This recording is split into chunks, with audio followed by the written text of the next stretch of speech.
ऋषी संस्कृती विद्या केंद्र बेंगलोर छत्रपती संभाजीनगर विभागातर्फे आपणा सर्वांचं आजच्या सत्संगामध्ये हार्दिक स्वागत. परमपूज्य योग ब्रह्मश्री ऋषी प्रभाकर गुरुजी यांच्या आशीर्वादाने तसेच छत्रपती संभाजीनगर विभागाचे प्रमुख आचार्य श्री सुनील गुरुजी यांच्या प्रेरणेमुळे आपला हा सत्संग अविरत चालू असतो. प्रत्येक सत्संगामध्ये आपण नवनवीन विषयाचे ज्ञान घेत असतो आणि आजचा सत्संग आपल्यासाठी वैशिष्ट्यपूर्ण असाच असणार आहे. कारण की आजचा सत्संग आपल्यासाठी विठ्ठल नामाचा चमत्कार या विषयावर आहे आणि हा घेणार आहेत राजीव माधव पेंडसे. हे स्वतः मेकॅनिकल इंजिनियर आहेत. तसेच diploma in business management DBA त्यांनी केलेला आहे. तसेच ते निवृत्त SAP सल्लागार आहेत. न्यू जर्सी USA म्हणजे अमेरिकेमध्ये ते राहतात. डॉक्टर इंद्रायणी मा यांचा नॅचरल लिव्हिंगचा कोर्स त्यांनी केला तेव्हा त्यांनी आपला अनुभव शेअर केला आणि काही साधकांनी त्यांना विनंती केली की आपल्याला जो अनुभव आला आहे तो आम्हाला शेअर करावा. आणि मग डॉक्टर इंद्रायणी मा यांनी त्यांना परवानगी दिली आणि सुनील गुरुजीच्या संमतीने त्यांनी लगेच हो म्हटलं आणि आज आपल्याला त्यांच्या सोबत राहायला आणि त्यांचे विचार ऐकायला मिळणार आहेत. तरी मी राजीवजी यांना विनंती करेन की त्यांनी आम्हाला पुढील मार्गदर्शन करा. जय गुरुदेव.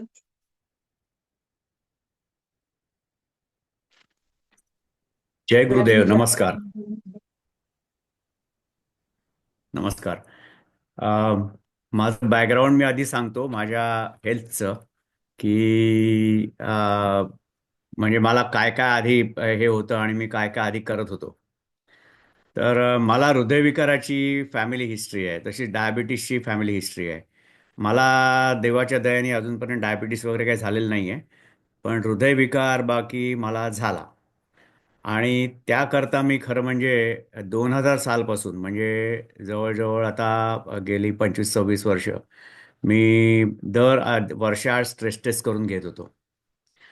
आणि अ, आश्चर्य म्हणजे माझी स्ट्रेस टेस्ट झाली 2018 साली मार्च महिन्यामध्ये. डॉक्टर म्हणाले खूपच चांगली झाली आहे, तुमची ॲथलेटिक झाली म्हणे, तुम्ही ॲथलेट जसे पळतात तसे तुम्ही पळाला त्याच्यावरती. आणि तुम्हाला तरी दम लागला नाही, त्यामुळे तुमचं हार्ट एकदम चांगलं आहे, काही प्रॉब्लेम नाही वगैरे. आणि 2-2.5 महिन्यामध्येच म्हणजे जून 2018 साली मला हृदयविकाराचा झटका आला. आम्ही तेव्हा इथे एक म्हणजे डेकोरेटर्स असतात त्यांच्याकडे गेलो होतो, काही म्हणजे सजावट वगैरे करण्यासाठी वगैरे. आणि तिथे असताना मला छातीत दुखायला लागलं आणि छातीतून हातांमध्ये चमका जायला लागल्या आणि असं कळा जायला लागल्या. मला वाटलं की हा हार्ट अटॅक असणार बहुतेक करून. आणि मी म्हणजे 2005-06 साली इथे टी व्हीवरती पाहिलं होतं अमेरिकेमध्ये की ॲस्पिरिननी हार्ट अटॅकला खूप मदत होते थांबायला. म्हणून तेव्हापासून माझ्या पाकिटात मी कायम ॲस्पिरिनच्या 2 गोळ्या ठेवायचो. आणि तेव्हा माझ्या पाकिटात ती गोळी होती. मी बायकोला आणि मुलीला काही सांगितलं नाही, त्या दोघी माझ्याबरोबर होत्या.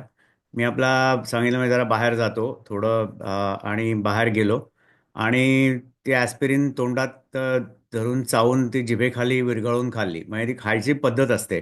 जिभेखाली विरघळवली म्हणजे जिभेतून आपल्या जिभेच्या खालच्या त्वचेमधून त्या ॲब्सॉर्ब होऊन डायरेक्ट हार्टच्या इकडे पोचतं ॲस्पिरिनचं द्रव्य. आणि त्याने रक्त पातळ होतं आणि हार्ट अटॅक येत असेल तर ब्लॉकेज असेल तर त्या ब्लॉकमधनं जास्ती रक्त पास होतं, कारण रक्त पातळ झाल्यावरती छोट्या जागेतूनही ते रक्त जाऊ शकतं. तर मी तसं ॲस्पिरिन खाल्ली, तरी माझ्या कळा काही खूप थांबल्या नाहीत किंवा खूप कमीही झाल्या नाहीत, पण वाढल्या नाहीत लकीली. आणि तिकडे काय की तिकडे मी म्हटलं की आता मी घरी जातो, जरा बायकोला म्हटलं, कारण म्हटलं इथे काय बाथरूम वगैरे चांगली नाही आहे आणि मला म्हटलं बाथरूमला वगैरे जावं लागलं कदाचित, म्हणजे तिला मी काही सांगितलं नाही मला हार्ट अटॅक येतोय वगैरे, कारण तिने मला जाऊच दिलं नसतं. तर मी एक 10-15 किलोमीटर ड्राईव्ह करून घरी आलो त्या दुखत असताना. घरी आलो आणि खाली बसलो, म्हटलं आता आपण ब्लड प्रेशर बघूया. आपलं ब्लड प्रेशर बघितलं ते 200च्या वर होतं आणि इवन खालचं डायस्टॉलिक ब्लड प्रेशर सुद्धा 100च्या आसपास होतं. तर मी म्हटलं की हा नक्की हार्ट अटॅक आहे. मी लगेच ठरवलं की ॲम्ब्युलन्सला बोलवायचं. बायकोला फोन करून सांगितलं की म्हटलं मी ॲम्ब्युलन्सला बोलावतोय, मला हार्ट अटॅक आलेला आहे आणि म्हटलं तू जमलं तर तुला बघ तिथून काय टॅक्सी वगैरे करून किंवा कोणी सोड. तर ते तिथे जे कंत्राटदार होते ते खूप चांगले होते. ते म्हणले की आम्ही सोडतो तुम्हाला घरी. त्यांनी त्या दोघींना घरी सोडलं. मी हे सगळं होत असताना ॲम्ब्युलन्सला फोन केला आणि बाहेरचा मुख्य दरवाजा उघडून ठेवला. कारण दरवाजा उघडला नाही आणि समजा मी बेशुद्ध पडलो तर ते ॲम्ब्युलन्सवाले घरी कसे येणार? त्यांना दरवाजा तोडून यायला लागेल, त्यात वेळ जाईल. म्हणून मी दरवाजा उघडून ठेवला. म्हणजे चालता येण्यासारखं मला परिस्थिती होती तेव्हा माझी. आणि तेव्हा माझ्या बायकोनी आमच्या शेजारी राहतात एक जोशी नावाचे, त्यांच्या सौ जोशींना सांगितलं की तुम्ही जरा जाऊन बसा आणि त्यांच्याकडे लक्ष ठेवा. तर त्या इथे येऊन बसल्या होत्या आमच्या घरी. पण मी हे सगळं म्हटल्यावरती मी दाराशी जाऊन बसलो बाकावरती आणि ॲम्ब्युलन्सना दिसली तशी मी बाहेर गेलो आणि ॲम्ब्युलन्समध्ये डायरेक्ट चढलो. म्हटलं मला हार्ट अटॅक आलेला आहे आणि मला तू लगेच घे आणि लगेच हॉस्पिटलला घेऊन जा. तर तो माझ्याकडे डोळे विस्फारून बघायला लागला, ॲम्ब्युलन्समधला जो नर्स होता माणूस तो. आणि त्याने लगेच माझा ECG काढला, ब्लड प्रेशर घेतलं. तो म्हटला हार्ट अटॅक तुला नक्की आलेला आहे. आणि मला लगेच हॉस्पिटलमध्ये नेलं. एक अर्ध्या तासामध्ये मला अँजिओग्राफीच्या टेबलवर होतो मी. अँजिओग्राफी सुरू झाली होती माझी. आणि त्यांना आढळलं की माझी जी मुख्य आर्टरी होती, मुख्य रक्तवाहिनी हृदयाची, म्हणजे त्याला लेफ्ट अँटिरियर डिसेंडिंग म्हणतात. म्हणजे हृदयाचा साधारणतः 50% रक्तपुरवठा ती एक रक्तवाहिनी करते. तर तिच्या सुरुवातीलाच तो ब्लॉक झालेला होता. आणि डॉक्टर म्हणाले की लकीली तुझ्या की त्या ब्लॉकमधनं थोडं थोडं रक्त वाहत होतं आम्ही जेव्हा अँजिओग्राफीला घेतलं तेव्हा. त्यामुळे तुझ्या हृदयाला खूप म्हणजे डॅमेज झालेलं नाही आहे. आणि त्यांनी तिथे लगेच स्टेंट घातलं. आणि त्यावेळी त्यांना आणखीन 2 ठिकाणी ब्लॉक दिसले, पण ते ब्लॉक काही त्रास देणारे नव्हते. म्हणजे त्यावेळेला त्यामुळे हृदयविकार काही येत नव्हता मला, झटका येत नव्हता म्हणजे. त्यामुळे ते म्हणाले की आपण ह्याला काही करू नकोया, आपण हा असंच ठेवूया. आणि त्यांनी तसेच ठेवले ते. त्यातला एक राईट करोनरी आर्टरी म्हणतात त्याला, RCA, त्याच्यामध्ये 40% ब्लॉक होता. तो काही मोठा मेजर नव्हता म्हणायला तसं म्हटलं तर. पण दुसरी छोटी ब्रँच होती, त्याला ऑप्चुस मार्जिनल म्हणतात, त्याच्यामध्ये 80% ब्लॉक होता. पण त्यालाही त्यांनी टच करायचं नाही असं ठरवलं, कारण ते म्हणले की तिथे स्टेंट घालताना दुसरी आर्टरी दबली जाऊ शकते आणि ती बंद होऊ शकते. त्यामुळे आम्ही ती रिस्क आत्ता घेऊ शकत नाही. तर त्यामुळे त्यांनी ते तिथे काही केलं नाही. आणि झालं, मी 2 दिवसात घरी आलो. मला लकीली देवाच्या कृपेने हार्टला काही डॅमेज नसल्यामुळे मी लवकरच चालाय फिरायला लागलो आणि व्यायाम वगैरे माझं योगासनं सगळं परत सुरू झालं. आणि ते माझं सुरू होतंच. साधारणतः 2020 साली म्हणजे कोविडच्या सुरुवातीला, म्हणजे अगदी जेव्हा कोविड सुरू होत होता तेव्हा, त्या सुमारास मी एक व्हॉट्सॲपवरती पोस्ट पाहिली की पुण्यामध्ये कोणीतरी रिसर्च केला आहे आणि त्यामध्ये त्यांनी असं हे केलं की विठ्ठल नामामुळे हृदयाला उपयोग होतो. आणि बेसिकली त्यांनी सांगितलं ब्लड प्रेशर तुमचं कंट्रोलमध्ये येतं. अ, तर मी आणि त्याच सुमारास दुसरं एक आणखीन मी पोस्ट पाहिली. एक कोणतरी गुजराती माणूस होता, मिडल ईस्टमधला, दुबईला का कुठेतरी राहणारा होता तो. त्याची पोस्ट होती की म्हणे त्याला विठ्ठल नामाने बराच फायदा फायदा झाला आणि त्याला ब्लॉक्स होते ते त्याला कमी झाले असं वाटायला लागलं वगैरे असं. तर मी म्हटलं चला हे तर चांगलं आहे, म्हटलं देवाचा जपही होईल आपला आणि दुहेरी फायदा आहे. म्हणजे नामजप होईल आणि शिवाय हृदयाला फायदा झाला तर नक्कीच त्याचं चांगलं होईल. म्हणून मी रोज त्या म्हणजे रिसर्चमध्ये वगैरे म्हटलं होतं की 9 मिनिटं तरी कमीत कमी जप करावा. मी म्हटलं 10 मिनिटं आपण जप करू रोज. म्हणून मी रोज सकाळी आंघोळ झाली की पहिल्यांदा यायचो आणि देवाचं बाकीचं म्हणायच्या आधी अ, विठ्ठलाचा जप करायचो 10 मिनिटं. आणि त्यावेळेस जय जय विठ्ठल, जय हरी विठ्ठल, जय जय विठ्ठल, जय हरी विठ्ठल असं म्हणायचो दोनदा. नंतर एक 20-25 आवर्तनं करायचो, विठ्ठल विठ्ठल विठ्ठल विठ्ठल असं 8 वेळा. अशी 8-8ची 20-25 आवर्तनं करायचो. मग परत जय जय विठ्ठल, जय हरी विठ्ठल, जय जय विठ्ठल, जय हरी विठ्ठल म्हणायचो. मग परत आवर्तनं करायचो. असं 10 मिनिटं मी अगदी घड्याळ लावून करायचो ते, म्हणजे टायमर लावून. आणि त्यानंतर माझं देवाचं बाकीचं म्हणायचो मी. पण त्यात हे झालं, मी जवळजवळ 22-23च्या सुरुवातीपर्यंत हे करत होतो किंवा मे बी 2.5 वर्ष तरी करत होतो हे, 2-2.5 वर्ष. आणि नियमाने अगदी म्हणजे अगदी मला चुकवल्याचं आठवतच नाही, म्हणजे अजिबात चुकवला नाही तो जॉब मी कधी. आणि अ, अ, अ, तो जॉब केल्यानंतर 23 साली मला साधारणतः ऑक्टोबरच्या सुमारास मला परत असं छातीत दुखायचं थोडं थोडं. आणि कारण माझ्या बायकोलाही तेव्हा हृदयविकाराचा त्रास झाला होता. आता मला कल्पना नाही की म्हणजे त्याच्या मानसिक ह्याच्यामुळे मला असं होत होतं का काय, म्हणजे मला त्याची कल्पना नाही, पण कदाचित तसंही होत असेल. पण मला दुखायचं छातीत. आणि नंतर एकदा मी ट्रेडमिलवरती असाच व्यायाम करत असताना माझ्या परत अशा हातात कळा गेल्या थोड्याशा. आणि त्या म्हणजे मला आठवलं की 18 साली जशा कळा होत्या तशाच होत्या, पण फार कमी प्रमाणात होत्या, अगदी कमी होत्या. पण मी डॉक्टरला आधीच सांगितलं होतं की म्हटलं मला असा असा त्रास सुरू झालेला आहे.